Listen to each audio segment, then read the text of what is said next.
Thank you very much. Very diverse perspective. Again, like a lot to reflect. But before we set you free for lunch, let's have like another very exciting dialogue. This time, like focus on Latin America. Let me invite Gabriella, friend of the house, Gabriella Arrigo, newly appointed president of the IAF, and also Director of International Affairs at the Italian Space Agency. Let me also welcome our two speakers. So Roberto Melgar, which I don't see, okay, here, like, from the Peruvian Space Agency, and also Ambassador Gustavo Zlauvinen from the Embassy of Argentina here in Vienna. Please.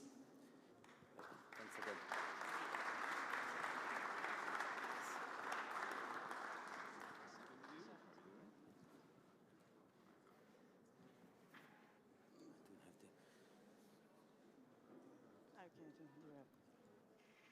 So, good morning. So thank you, Marco. Thanks, ESPI, for inviting me and us for this last but not least dialogue with Latin American countries. So I'm very glad to have this opportunity to moderate this dialogue in my capacity as a Director of International Affairs at Italian Space Agency. So, first of all, I would like to thank you for your availability. So, the ambassador of Argentina here in Austria, and the chief of CONIDA of Peru, representing the Latin American countries. Then, let me briefly introduce this last dialogue. So the relations between Europe and Latin American countries are relevant and structured at various levels: head of state, government, parliamentary, diplomacy, agreement, and of course political dialogue. Currently, the European Union has 27 bilateral agreements with Latin American countries. And in 2023, the European Commission adopted a new agenda for the relations with Latin countries, establishing a so-called strategic partnerships. And finally, the agreement finalized last December 2024 between the European Union and Mercosur countries.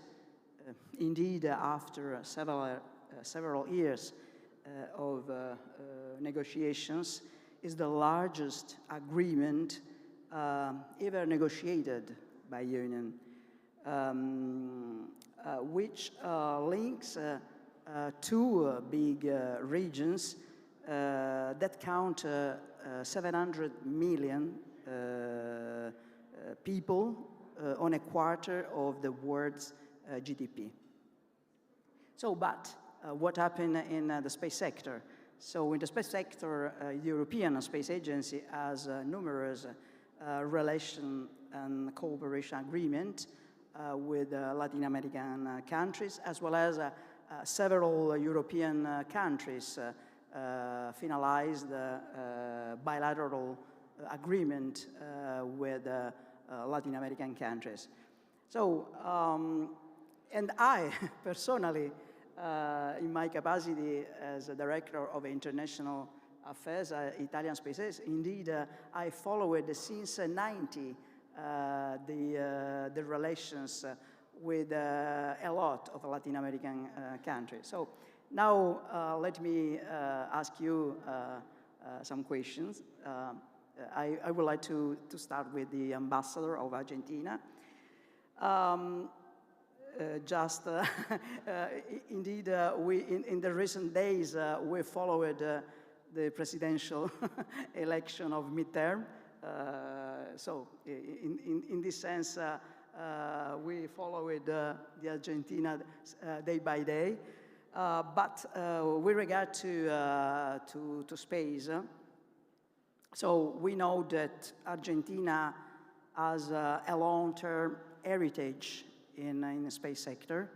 I remember the first satellite as SAC-C, SAC-A, SAC-B, SAC-D. But now, what are Argentina's most important ongoing cooperation project with European countries? Thank you. Thank you. First of all, thank you for the organizers and ESPI for inviting Argentina. And in my case, personally, I'm very delighted to be here. Thank you for the moderator. As you correctly pointed out, Argentina has a long history of cooperations in the field of space applications. Correctly thought, 30 years ago, we started the first agreements, in particular with the Italian Space Agency. I was involved over there exactly, so probably we were together. I was the director of international relations of the Argentine Space Agency. So here I am, after 30 years, just back to those issues. And yes, we signed several cooperation agreements, both with European countries, aside of Italy, with France and Denmark and many others, but also with the European Space Agency. And based on that, we develop different projects, as you correctly mentioned, the series of satellites, Earth observations oriented satellites, SAC-B with Italy, SAC-C with Italy, France and Denmark, SAC-D with Italy and France and others. Together with NASA, obviously, and NASA was the agency providing the launchers. But in particular, I think I would say that just the biggest or the most important example of cooperation between Argentina and Europe, or at least some countries of Europe, is the Argentine-Italian cooperations on this emergency satellite system, exactly, SASCE, exactly using the Italian Cosmo SkyMed constellations. It's a 4X band satellite system on the Argentine SAOCOM constellation, which is a 2L band full polarimetric satellites. I would say that this is our pride of cooperations, but also the cooperations extended also to training the new generations of people who are going to be, and scientists have been to be working in the area. Our Coolidge Institute have been working for the past 20 years with exactly the Italian Space Agency, forming the next batches of scientists with different master degrees, and it's becoming a reference in particular for Latin America. So we are very proud of that.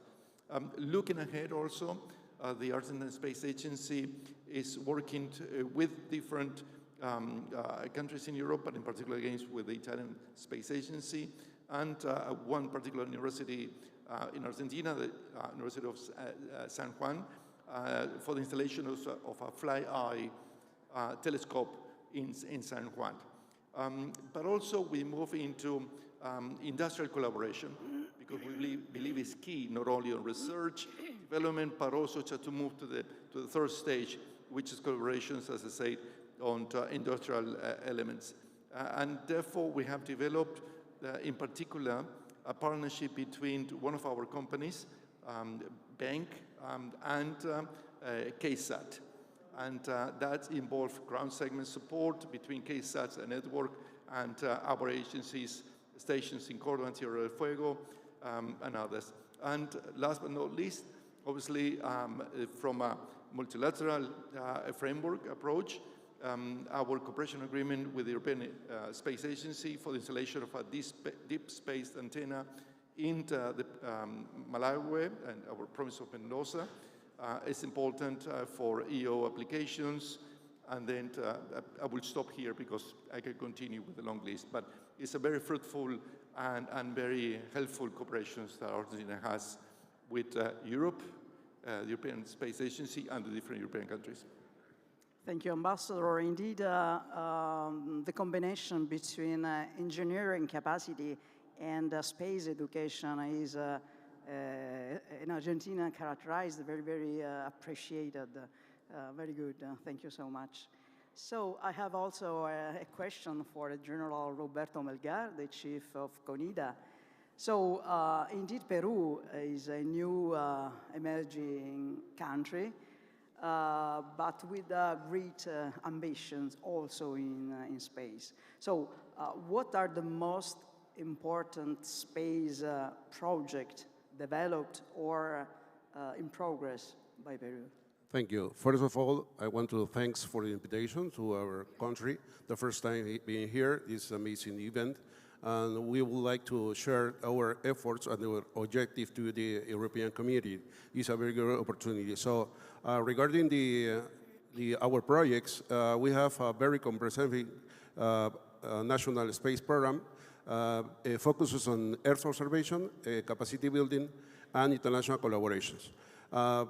Earth observation, basic our satellite, PeruSat-1, is high quality resolution imagery that allows us to support the whole government in many sectors for disaster relief and security. We heard today about the worries of dual use. In fact, this is a particular thing of Peruvian Space Agency. I am an active duty Major General, but I don't work under the Air Force. I work under the MOD. So that means that there is active duty people, in average 30 or 40%, that work with us. So we apply that dual use of the space in the Earth observation. Also, regarding the Directorate of Earth Applications, we are doing research and development of applications of Earth observations and doing things to the policy of different sectors of an application of the imagery. So the astronomy, we are blessed with south in the skies on the third of the country that is very dark and quiet. It allows us to do research, so we are finalizing our observatory with a telescope with 1 meter class, and then in the north, very close to Lima, there is a very good location. This is appreciated by NASA. In the 70s and the 80s, they launched a sounding rocket campaign to make research of the upper atmosphere. They're going back.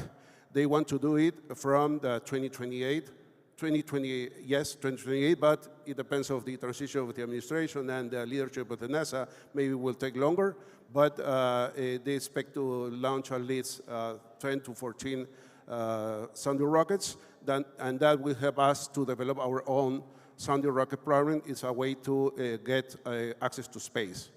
And also, we are working with universities in the small satellites. As I heard before, this is a very, very good opportunity to push our universities and the new manpower to develop in the space science and technology. So, thank you, Roberto. So once again, a good combination between engineering capacity and education. And so in your case, not only ambition, but concrete space agency, so thank you. So a second question to the ambassador. So we are here in Vienna. In Vienna, there are the United Nations, and Argentina is also involved in the development of the Agenda 2030, also in space, and in particular in space in LTS guidelines for the outer space, sustainability of outer space. So my question is, what is Argentina's contribution to space sustainability? Space. Yes, thank you. I would like to focus my answer to sustainability. I don't think that my current government is very much in favor of implementing Agenda 2030 for different reasons, so I'm not going to get into that. So focus, and I think just my colleague, good friend, Shambhu, the ambassador of India, knows that we have, at least Argentina has a particular views on that. So I'm going to focus my answer on sustainability because it's one of the most important items in the international agenda related to space. You know, the space access, you know, uses of space. I think just the ambassador of India correctly pointed out. Space is a platform for something. Obviously, in most cases, we want, you know, access to different technologies and means that will improve the development of our countries. Yes. Yes, you have the element of national security also, which is, you know, the flip side of the coin. But, you know, in a sense, space has to be used, you know, for the benefits of our countries. And from that point of view, to look ahead and make sure that, you know, just we will continue, you know, just the uses, the peaceful uses of outer space in a sustainable way, it will be beneficial to all of us. In particular now, because I wouldn't say there's a competition, but there is a more interest by many more countries on the use of space. So therefore, we have to start talking. We have to start cooperating about that. We may not agree on every single point, and COPOS is one example of that. But obviously, sustainability is an important matter. Argentina wants to be part of this conversation, both at the bilateral and multilateral level. At the national level, obviously, we are developing exactly our program, in particular for, you know, just Earth observations and telecommunications satellite missions, and that have to encompass all the elements of the missions, not only from the point of view of, you know, minimizing the you know, the space debris, but also looking ahead of the end of the mission's life terms. What are you going to do after that? But also questions us, for example, the insurance issues, you know, and how to assure others will have access to that technology. So I think just then, when we move into that conversation, it's getting a bit more politically complex. And this is what in Argentina believe that we have to discuss, we have to talk about these things, you know. Obviously, the more we strengthen our space programs, both at the technical but regulatory matters, that will be in a more solid basis for that conversations. But again, we have to discuss, you know, maybe just getting a greater participation from the private sector, and have been discussed in the previous two panels, but also greater participation from universities, from obviously, you know, the public opinion over there, and how to sustain, you know, the requirement from the engineering point of view and the legal framework for that. In that sense, we have been working on a compendium of new directives in line with the latest international standards, and we have drafted it, we have approved it recently, a year ago, and it will take into account, as you say, all stages of a satellite projects in order to look into sustainability. And then just the last you know, just example is that we are making progress on a proposal for a new spatial framework that it will be done in order to progressively implement the LTS and space debris mitigation guidelines. And we are working also with ESA to discuss that. And then other elements that I'm not going to discuss is concerning space traffic management, just to give another example of this very complex agenda, and I'm very applaud that ESA is a leader on that. Thank you. Thank you, Ambassador. Yes, indeed, the debate on the long-term sustainability of outer space activities is open, is in progress, but I know that Latin American countries are concretely involved, and in particular Argentina. So go back to Europe, Roberto. So what are CONIDA's expectations from Europe? As I mentioned, one of our lines of effort is to make it stronger our international relationship and cooperation. And we see Europe as a strategic partner for advancing in space technology and development. This is a key thing that we have to strengthen in our cooperation regarding the exchanges in the academic side, not only, but could be in the research institutes, but also in between universities. Not have to be direct through the space agencies, but on the academic level. And also the opportunities to make a joint projects. How it could be possible if European countries can invite some other space agencies to build a payload or something that is part of an entire joint project. It could be a very constructive way to make a cooperation. And another thing that I also mentioned that our effort is in Earth observation and applications. So we are looking for the interoperability in between system of Earth observations and applications, such as Copernicus. Europe is doing a lot of effort to share information about Earth observation. It's a good way.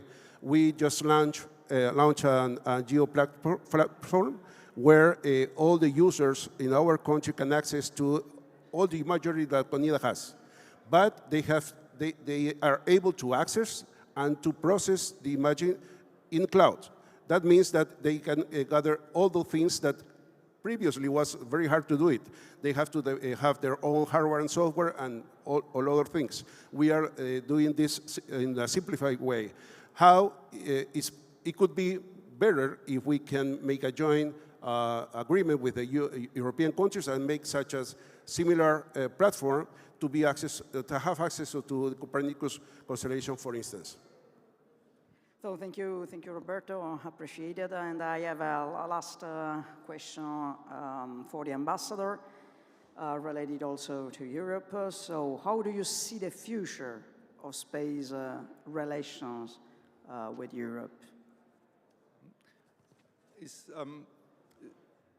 very promising, but also it's very challenging, in the sense that Europe has just developed major asset on space science and applications, and we have been working with them, as I say, for 30 plus years, and we have made a lot of progress. The different projects I have mentioned before and others, and they have reached the point in which, from the Argentine point of view, maybe we have to move to the next phase, which is how we improve our collaboration and cooperations, but on the application. We have done, as I say, correctly on science and development research, but now we move to application. Now, once you move to applications, say that the variety of options is tremendous, but it's where the political elements or some kind of conflicts will get into involved. Because at the end of the day, it's not only the dual use issues or the merging between peaceful applications with potential military applications, but also from just industrial secrets, or just being on the edge, and you don't want to share that new technologies with others. At the end of the day, at one point, big or small, we are in a competitions and we are in a conflict at some point. So the question is how we manage that tension, that we want to cooperate, but we know that there are some red lines in which if you try to cross them, you may jeopardize the overall framework of cooperation. So it's something that normally we don't have these kind of discussions. We know it. It's like the elephants on the room, but no one wants to discuss about that. But I think we have to be a bit more frank about that. But obviously, as I say, that the opportunities are immense. We are already working on improving our framework of cooperations with the ESA. We have signed recently new agreements and frameworks, as our colleagues said, that on just basing just on the results of the Copernicus programs, and have to implement that from an operative point of view. It's a challenge, but also an amazing perspective, But we have to look into a different collaborative frameworks. The ones we have developed for 30 years, they really just find the purpose, But I think just now the challenge is to find a different type of cooperations. At the bilateral levels, we are already working and probably moving in to start implementing some cooperations with the different space agencies, not only the ones that I mentioned, our traditional partners, but also with Poland, Romania, Hungary, Spain, Greece. So just to name a few, in the sense that the opportunities are immense, but we have to find the right framework. And I think we will just continue expanding our cooperation frameworks and our goals. And I think just to finalize is that we would like to start moving into, from astronomy and astrophysics to more into exploration of space. This is something that we are ready to move to the next step. Thank you. Very interesting. So thank you so much. And the last question to Roberto Melgar, just 1.5 minutes of reply. So what are Peru's space ambitions for the future? I can mention 3 things. In the first point, I will say that this is to consolidate our expertise in Earth observation and applications, plus the constellation of small satellites that we are planning to build it by ourselves, but in collaboration with the regional partners. And also giving us the opportunity to enhance this ability based on AI and other technologies. At the same time, the second point is to develop our southern part of the countries of the astronomical locations, to increase and to invite European countries to do research on astronomic physics from that point, because it's a very good location for this. Is by the way, that telescope are certified by the Minor Planet Center. Is the certification. The third point that I have to mention is that we want to increase our international collaboration framework and have to be present on all the events that we could be. Last year, we co-host in Germany the World Space Forum, and we are hosting next year the Artemis Accords. So this is the way that we are promoting our international stage. So finally, I would like to say that we firmly believe in the triple helix model. That means academia, industry, and government. But it's only possible with international relationship. This is why this session of building bridges is so meaningful. Thank you. Oh, thank you, Roberto. Thank you, Roberto. So in conclusion, from what we have heard today, I think we can say that Latin American countries represent a region of great attraction for Europe, but at the same time, Europe represents a unique opportunity for Latin American countries. The dialogue also in space represent a strategic partnership between 2 important regions of the international space community. So I would like to thank you once again for your participation, and I wish you good work and a great development in space. So thank you also too for your attention, Marco.